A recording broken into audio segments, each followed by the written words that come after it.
Hey guys, welcome back. You're still tuned into Power Breakfast, and here's an exclusive conversation. India is the workforce of the world. That's the word from Bob Sternfels, managing partner at McKinsey & Co. In a chat with CNBC TV 18's Shereen Bhan, Sternfels says that the future of supply chain runs through India, but asserts that the importance of reimagining globalization rather than embarking on a decoupling drive. Here is that exclusive conversation with the McKinsey top brass. Listen in.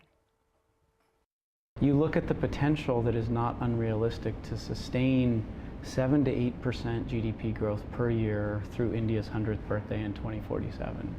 You look at the potential to move over 200 million people into the workforce from non-manufacturing jobs into manufacturing and other types of technology jobs. You look at the opportunity to add 200 million women to the workforce.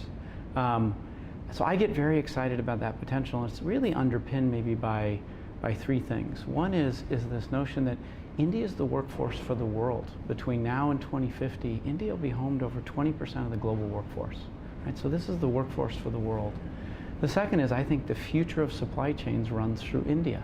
You're seeing this unfold as everyone starts to think about resilient supply chains. I want to bring up 2 points. What Mark Zuckerberg said, that maybe we overestimated the growth expectations and the growth assumptions on the back of what the pandemic did, and we're now starting to dial that back a little bit, and which is what's resulting in the kind of layoffs that we're seeing. And two, what Satya Nadella said, he said, look, don't think of tech jobs as people working with Meta or Twitter or whatever, but think of the auto companies because they're as tech can be. So do we need to change the narrative and the lens with which we look at this as well? So there's two very different components there. Number one, as we look at the tech companies, did they get out a little bit ahead of them? Maybe. But then the question is the talent still needed? I think Katie pointed this. The talent is 100% still very much in demand, right? Because every company is becoming a tech company, right? You talk about whether it's the automotive company or whether it's the transportation companies, all of them are building new businesses. And I think that's really where some of the opportunity comes.